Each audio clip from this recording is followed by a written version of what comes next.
प्रणाम प्रणाम। श्री गीत गोविंद महाकाव्यर सप्तम सर्ग गीत 2 पद ज।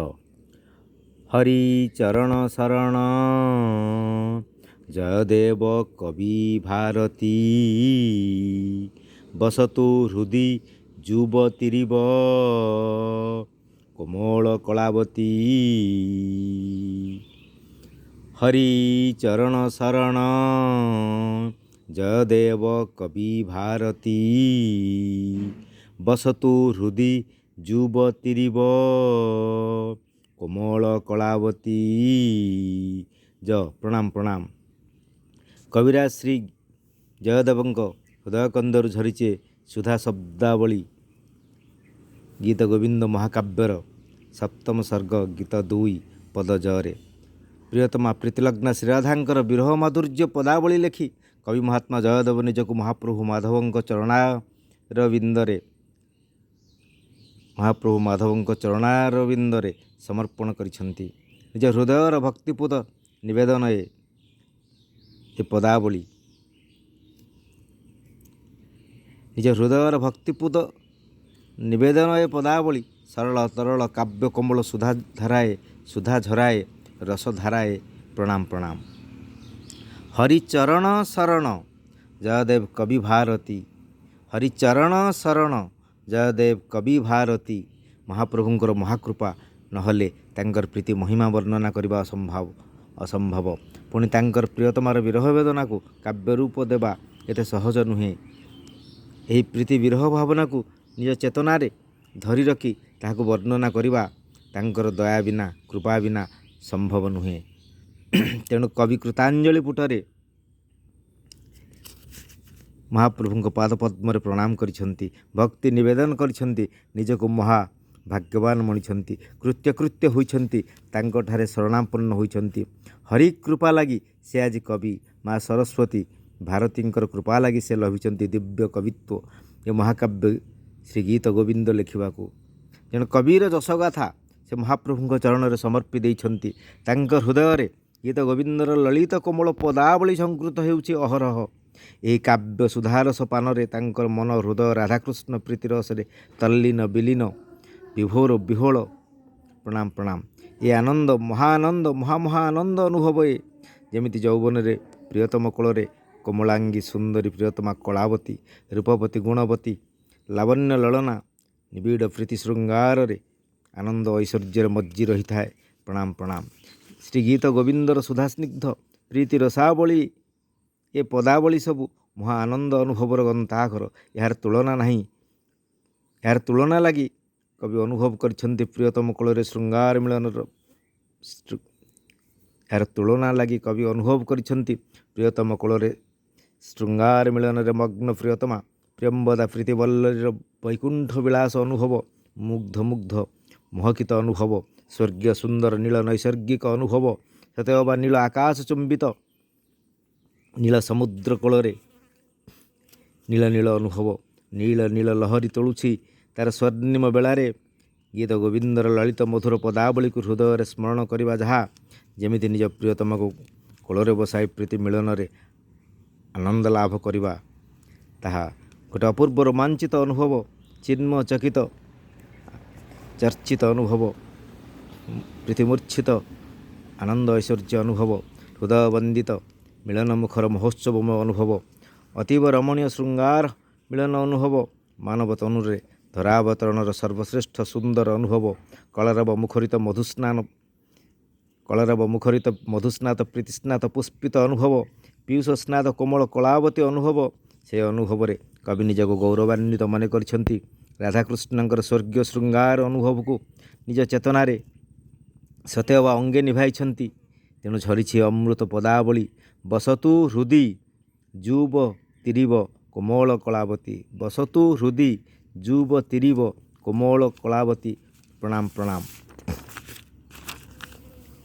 ये शब्दर वर्णमाला को देख प्रीति सौंदर्य श्रृंगार मिलन भक्ति समर्पण आकाश गंगा को देख कि चमत्कार प्रीति विभोर शब्द श्रृंगार मिलन महोत्सव शब्दर वर्गमाला ଯେମିତି ତରଙ୍ଗ ତରଙ୍ଗ ହୋଇ ଛୁଇଁ ଯାଉଛି ମାଟିରୁ ଆକାଶକୁ ମହାକାଶକୁ।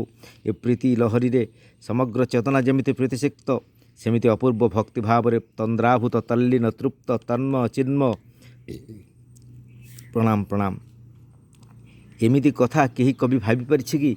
ଭାବିପାରିବେ କି? କଳ୍ପନା କରିବା ତ ଅସମ୍ଭବ, ଯାହାକୁ ସମ୍ଭବ କରିଛନ୍ତି ଭକ୍ତ କବି କବିରାଜ କବି ମହାତ୍ମା ଶ୍ରୀ ଜୟଦେବ। ହରିଚରଣ ଶରଣର କଥା ଯେଉଁଠି, କାମନା ଯେଉଁଠି, ମୁକ୍ତି ମୋକ୍ଷର କଥାଏ, ପୁଣ୍ୟ ପବିତ୍ରତାର କଥାଏ, ଭକ୍ତିଭାବ ସମର୍ପଣର କଥାଏ, ସେହି କଥାର ବିପରୀତ ଧାରାରେ ଶୃଙ୍ଗାର ମିଳନ ପ୍ରୀତି ଭୋଗ ଐଶ୍ୱର୍ଯ୍ୟର ଚରମ ଆନନ୍ଦ ଅନୁଭବର କଥା ସେ ଲେଖିଛନ୍ତି। ଯୁବ ତିରିବ କୋମଳ କଳାବତୀ, ପ୍ରଣୟ ଯୁଗଳଙ୍କ ଯୁଗଳ ବନ୍ଦିଏ, ପ୍ରିୟତମ କୋଳରେ ପ୍ରୀତିଲଗ୍ନା। ଯେମିତି ଶୋଭା ପାଉଛି ସେମିତି ଆନନ୍ଦ ପାଉଛି, ଆନନ୍ଦ ବାଣ୍ଟୁଛି, ଆନନ୍ଦ ସାନନ୍ଦ ହୋଇ ମହକୁଛି ମାଟି ଆକାଶକୁ ମହକାଇ ମହକାଇ, ମହକୁଛି ମାଟି ଆକାଶକୁ ମହକାଇ ମହକାଇ। ପ୍ରିୟତମ କୋଳରେ ପ୍ରିୟତମା ଦୁହେଁ ଯେମିତି ନିର୍ମଳ ପ୍ରୀତି ଆନନ୍ଦରେ ଅଭିଭୂତ ବିଭୋର ବିହୋଳ, ସେମିତି କାବ୍ୟ ସୁଧାରସ ପାନରେ କବି ବିଭୋର ବିହୋଳ। ପ୍ରଣାମ ପ୍ରଣାମ। ହରିଚରଣ ତାଙ୍କୁ ଲାଗୁଛି ଦୁଇ ନୁହେଁ, ଏ ଚାରି ଚାରି। ଶ୍ରୀହରିଙ୍କ କୋଳରେ ଶ୍ରୀରାଧା, ଜୟଦେବଙ୍କ କୋଳରେ ପ୍ରିୟମ୍ବଦା ପଦ୍ମାବତୀ, ପ୍ରିୟତମ କୋଳରେ ପ୍ରିୟତମା। ଏ ଶୃଙ୍ଗାର ମିଳନ ରସ ଝରୁଛି ସେ ପଦ୍ମପୟରୁ। ଏ ଯୁବ ତିରିବ କୋମଳ କଳାବତୀ, ଏ କଳାବତୀ କିଏ? ଗୋଟେ ସର୍ବଗୁଣ ସମ୍ପନ୍ନା ସୁନ୍ଦରୀ ନାରୀର ନାଁ କଳାବତୀ, ଗୋଟେ ପ୍ରୀତିଲଗ୍ନର ପ୍ରୀତିବନ୍ଦିତ ନାଁ କଳାବତୀ। ଏ କଳାବତୀ ଜୟଦେବଙ୍କ ପଦ୍ମାବତୀ, ମାଧବଙ୍କ ଶ୍ରୀରାଧା। ଧରାକଳକୁ ଧନ୍ୟ କରିଥିବା ପ୍ରିୟତମା ମାନେ, ଯେଉଁମାନେ ପ୍ରୀତିର ନୈସର୍ଗିକ ଆନନ୍ଦ ପାନରେ ନିମଗ୍ନ, ପ୍ରିୟତମର ବାହୁବନ୍ଧନୀରେ ବନ୍ଦୀ ହୋଇ ଛନ୍ଦି ହୋଇ ବାନ୍ଧି ହୋଇ କୋମଳ କଳାବତୀ। ହରିଚରଣ ପରି କୋମଳଏ, ଗୀତ ଗୋବିନ୍ଦର ସୁଧା ଶବ୍ଦ ଭଳି କୋମଳଏ। ପ୍ରଣାମ ପ୍ରଣାମ। କଳାବତୀ ଗୋଟେ ରୂପସୀ ଲଳନାର ପ୍ରିୟ ନାଁ କବିରାଜ ଜୟଦେବ। ସୁନ୍ଦରୀ କଳାବତୀ, ଅପୂର୍ବା ସୁନ୍ଦରୀ କଳାବତୀ, ଅନିନ୍ଦ୍ୟ ସୁନ୍ଦରୀ କଳାବତୀ ନ ଲେଖି ଲେଖିଛନ୍ତି କୋମଳ କଳାବତୀ। ପ୍ରିୟତମାର ନାରୀ ଅଙ୍ଗ ବଲ୍ଲରୀ ଯୌବନରେ ପ୍ରସ୍ଫୁଟିତ କୋମଳ କୁସୁମ ପରି, ପଦ୍ମ ପାଖୁଡ଼ା ପରି ନମନୀୟ କମନୀୟ ଲାବଣ୍ୟମୟ ହୋଇଥାଏ। ଏ ଅନୁଭବ ପ୍ରତ୍ୟେକଙ୍କର ଅଛି, ଯିଏ ପ୍ରିୟତମାକୁ କୋଳରେ ଧରି ତାର ସୁକୋମଳ ଅଙ୍ଗଲତାରେ ସ୍ପର୍ଶ ପୁଲକକୁ ସାଉଁଟିଛି। ତେବେ କବିଙ୍କ ହୃଦୟରୁ ଝରିଛି ଏ ପଦାବଳୀ କୋମଳ କଳାବତୀ। ଏ କୋମଳାଙ୍ଗୀ ତରୁଣୀର ସର୍ବାଙ୍ଗ କୋମଳ ଯେମିତି, ସେମିତି ତାର କଥା କୋମଳ, ତାର ଚାହାଣୀ କୋମଳ, ତାର ଚାଲିଚଳନ କୋମଳ, ତାର ରୂପଗୁଣ ବ୍ୟବହାର ସବୁ କୋମଳ, ହୃଦୟଗ୍ରାହୀ, ମନ ଜିଣି ମନ ଛୁଆଁ।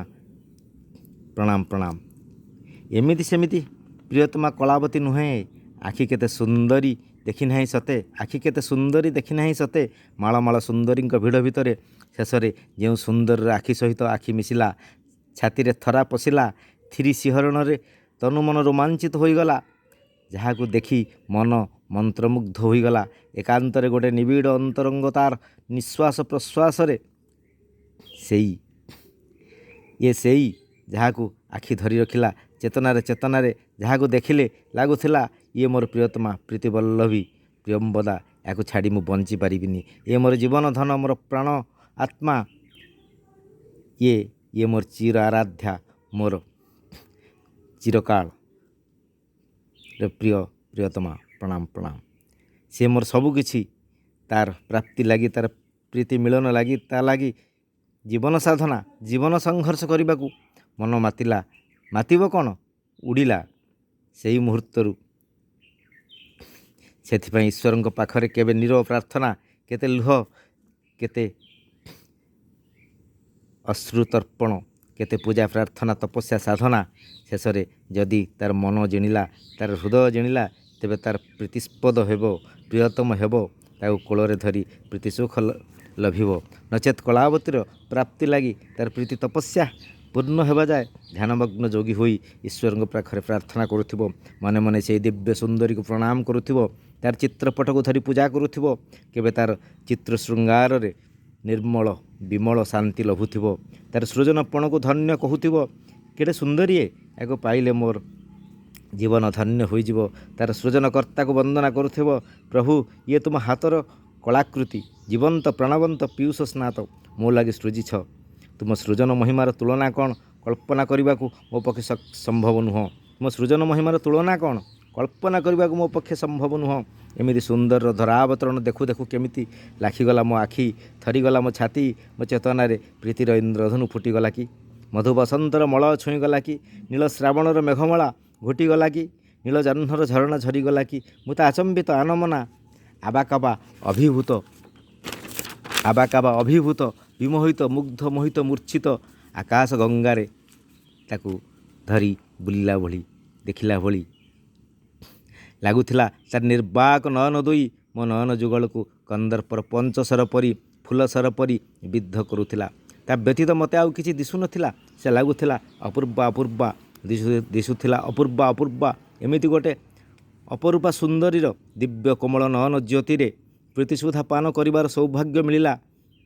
ଯେମିତି ପ୍ରଥମ କରି ଜାଣିଲି ସେ ଚାହାଣୀରେ ପ୍ରୀତିଧାରାର ଅଦୃଶ୍ୟ ରୋଷଣୀକୁ ଦେଖିପାରୁଛି। ତନ୍ଦ୍ରାଭୂତ ସ୍ୱପ୍ନ ପରି ମୋହବିଷ୍ଟ ହୋଇ ମାୟାମଗ୍ନ ହୋଇ ପ୍ରଣାମ। ହାୟ ଯାହାକୁ ସୃଜିଛନ୍ତି ଈଶ୍ୱର ମୋ ଲାଗି, ତାକୁ ନ ପାଇବା ଯାଏ ମୋର କି ନିସ୍ତାର ଅଛି? ଯାହାକୁ ମୁଁ ଜାଣିନଥିଲି ଏ ଆଖି ତାକୁ ଦେଖି ଜାଣିଲା କେମିତି, ଚିହ୍ନିଲା କେମିତି? ଏ ଆଖିର କଥାରେ ମୁଁ ଭାବିଲି କେମିତି, ରାଜି ହେଲି କେମିତି? ରାଜି ନ ହେବାକୁ ଗତି ନାହିଁ। ହଠାତ୍ ଆଖି କଥାରେ ସାକ୍ଷୀ ହୋଇ ଛାତି ବି ଥରିଲା, ତନୁମନ ଶିହରି ଉଠିଲା। ଅଜଣା ରୋମାଞ୍ଚର ଆହ୍ଲାଦ ମୋତେ ପ୍ରୀତିମୂର୍ଚ୍ଛିତ କରିଦେଲା। ଏମିତିକା ଦିବ୍ୟ ସୁନ୍ଦରୀ, ୟାକୁ ଛାଡ଼ି କ'ଣ ମୁଁ ବଞ୍ଚିପାରିବି? ନା ୟା ପାଇଁ ତପସ୍ୟା ନ କରି, ଜୀବନ ସଂଗ୍ରାମ ନ କରି ମୁଁ ସଂସାର ଛାଡ଼ି ପାରିବି? ଏମିତିକା ପ୍ରିୟତମାଏ କଳାବତୀ, କବି କଣ୍ଠରେ କୋମଳ କଳାବତୀ। ଇଏ କ'ଣ ଆରମ୍ଭରୁ ଏମିତି କୋମଳ ଥିଲା? ନା ବିଧି ଏମିତି ୟାକୁ କୋମଳ କରି ସୃଜିଥିଲେ? ଏ ତ ରକ୍ତମାଂସର ଜୀବନ୍ତ ପ୍ରତିମା। ଇଏ ସତରେ ଏତେ କୋମଳ ହୋଇଥିଲେ ମାଳ ସୁନ୍ଦରୀଙ୍କ ଭିଡ଼ ଠେଲି ମୋ ପାଖକୁ ପହଞ୍ଚି ନଥାନ୍ତା କି ମୋ ଆଖିରେ ଧରା ଦେଇ ନଥାନ୍ତା। ୟାକୁ ନିଜର କରିଛନ୍ତି ଯେଉଁମାନେ ଜୀବଦଶାରେ, ସେମାନେ ଜାଣିଛନ୍ତି ୟାଙ୍କ ଭିତିରି କଥା ବଖାଣିଛନ୍ତି। କଠୋର ପ୍ରୀତି ସାଧନାରେ ସିଦ୍ଧି ଲଭିବାରୁ ଏ ପ୍ରିୟତମା ମୋର ଏମିତି କୋମଳ ହୋଇଛି। ନହିଲେ ମୁଁ ଜାଣିଛି ଆରମ୍ଭରୁ ଏ ଯେମିତି କଠିନ ଶାଣିତ ଶିଳା, କଠୋର ପାଷାଣ ପ୍ରତିମା। ଦେଖୁ ଦେଖୁ ହେଲି ବାଟ ବଣା। ମୋ ହାତ ନିହାଣ ମୁଗୁର ମୁଗୁନି ପଥରେ ସ୍ପର୍ଶ ମାତ୍ରେ ଝରେ ଅଗ୍ନିକଣା। ଏ ଯେମିତି କଠିନ ଶାଣିତ ଶିଳା, ପାଷାଣ ପ୍ରତିମା। ଦେଖୁ ଦେଖୁ ହେଲି ବାଟ ବଣା। ମୋ ହାତ ନିହାଣ ମୁଗୁର ମୁଗୁନି ପଥରେ ଇଏ ସ୍ପର୍ଶ ମାତ୍ରେ ଝରେ ଅଗ୍ନିକଣା। କେତେ ଯୁଗ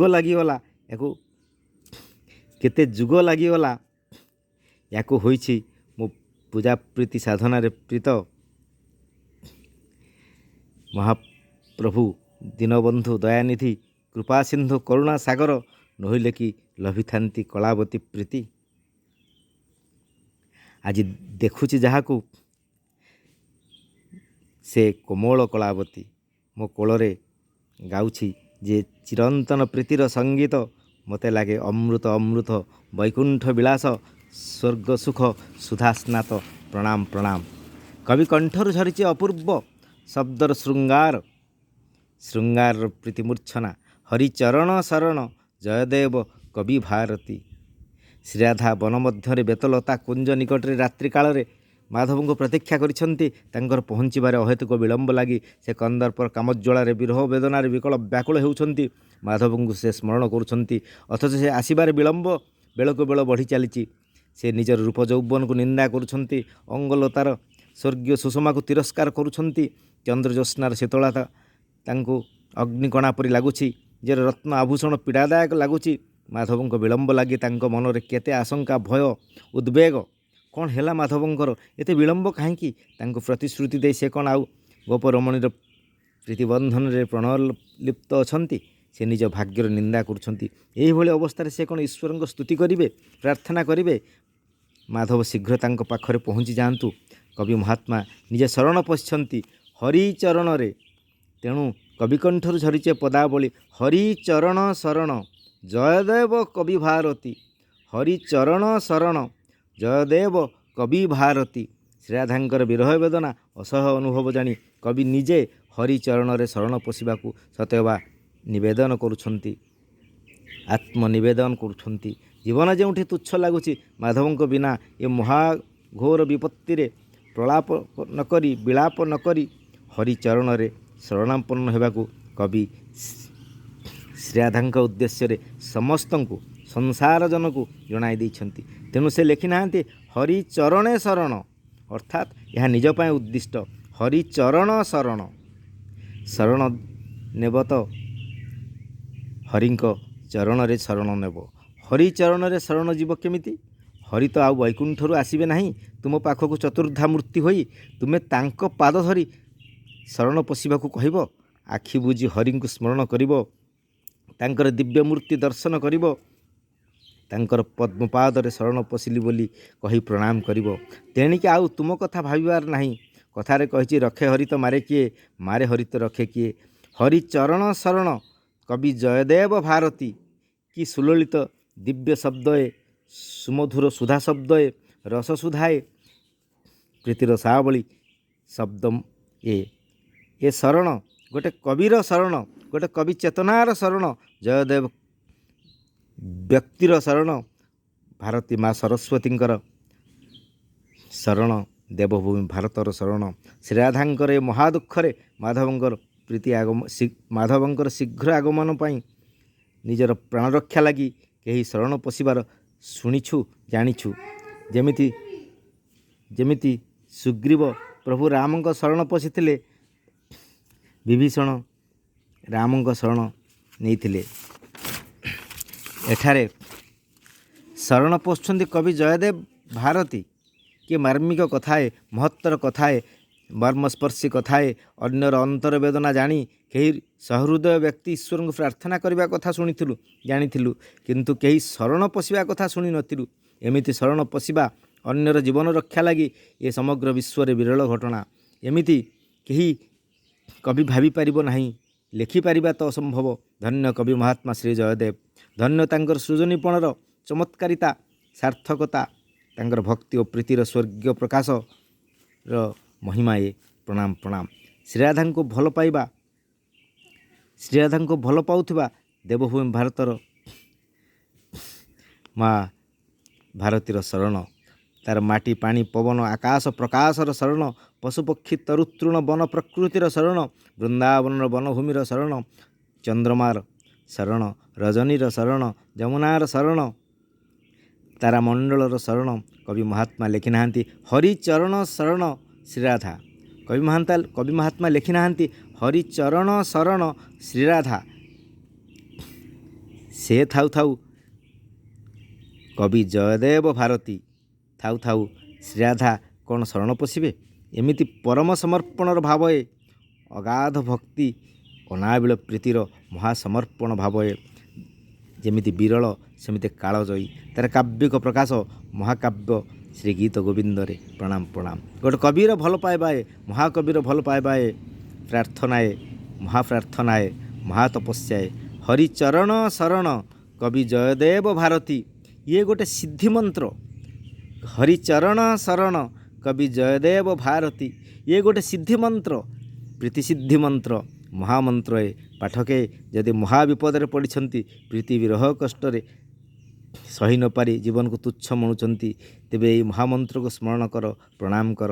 ଭକ୍ତି ପ୍ରୀତିରେ ସମର୍ପଣ ଭାବରେ ଦେଖିବ, ମହା ଦୁଃଖ ଅପସରିଯିବ। ଆଶାର ଆଲୋକ ରେଖା ଦିଶିଯିବ। କୁଜ୍ଝଟିକାର ବଳୟ ଭିତରେ ଆନନ୍ଦର ଝରଣା ଝରିଯିବ ଅନ୍ତରରେ, ମାନସ ପଟରେ। ଏ ଶବ୍ଦ ସାଧନାରେ ହରିଙ୍କୁ ପାଇବ, ହରିକୃପା ଲଭିବ, ଶ୍ରୀରାଧାଙ୍କୁ ପାଇବ, ତାଙ୍କର ଆଶୀର୍ବାଦ ଲଭିବ, ଜୀବନ ଧନ୍ୟ ହୋଇଯିବ। ଏ ଶବ୍ଦର ଉଚ୍ଚାରଣକୁ କରିବା ଯାହା, ଏ ଶବ୍ଦକୁ ଉଚ୍ଚାରଣ କରିବା ଯାହା, ମୂର୍ତ୍ତିକୁ ପଥର କହିବା ତାହା। ଏ ଶବ୍ଦ ସାଧନା ଲାଗି, ସ୍ମରଣ ଲାଗି, ତପସ୍ୟା ଲାଗି, ଗୂଢ଼ ଶବ୍ଦ ଗୁପ୍ତ କଥାଏ, ପ୍ରୀତି ସାଧନାର ମନ୍ତ୍ରସିଦ୍ଧ ମନ୍ତ୍ରଏ, ସଂସାର ସାଧନାର ମହାମନ୍ତ୍ରଏ। ପ୍ରଣାମ ପ୍ରଣାମ। କବି ଜୟଦେବ ଭାରତୀ। କବି ଜୟଦେବ ଭାରତୀ।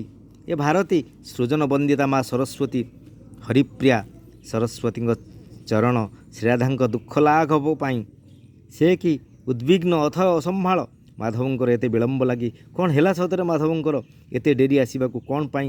ଏ ରହସ୍ୟ କ'ଣ? ଶ୍ରୀରାଧାଙ୍କର ବିଳାପ କ'ଣ ମିଛ? ନା, ନିଶ୍ଚୟ କିଛି ଅଘଟଣ ଘଟିଛି। ନହେଲେ ଶ୍ରୀରାଧା ଏମିତି ବନଭୂମି ଗଗନ ପବନକୁ ଫଟାଇ କମ୍ପାଇ ପ୍ରଳାପ କରୁନଥାନ୍ତେ। ଧନ୍ୟ ତାର ଧୈର୍ଯ୍ୟକୁ ଦେଖ, ତାର ବିଶ୍ୱାସକୁ ଦେଖ, ତାର ସାହସକୁ ଦେଖ, ପ୍ରୀତିଶକ୍ତିର ଅଚଳ ଅତୁଟ ବିଶ୍ୱାସକୁ ଦେଖ। ଇଏ କ'ଣ କମ୍ କଥା? ପ୍ରୀତି ଭାବରେ ଏମିତି ଅଚଳ ଅଟଳ ବିଶ୍ୱାସ ଲାଗି କିଏ ଅଥୟ ନ ହେବ, ଶରଣ ନ ପଶିବ ମାଧବଙ୍କ ପାଇଁ ହରିଚରଣରେ। ତେଣୁ କବି ହୃଦୟରୁ ଝରିଛେ ପଦାବଳୀ, ଅମୃତ ପଦାବଳୀ। ହରିଚରଣ ଶରଣ କବି ଜୟଦେବ ଭାରତୀ। ପ୍ରଣାମ ପ୍ରଣାମ। ହରିଚରଣ ଶରଣ ଜୟଦେବ କବି ଭାରତୀ। ବସତୁ ହୃଦି ଯୁବ ତିରିବ କୋମଳ କଳାବତୀ। ମହାପ୍ରଭୁ ପ୍ରଣାମ ପ୍ରଣାମ। ଶରଣ ଶରଣ ତୁମ ପାଦପଦ୍ମରେ, ପ୍ରୀତି ହୃଦୟରେ ଶରଣ।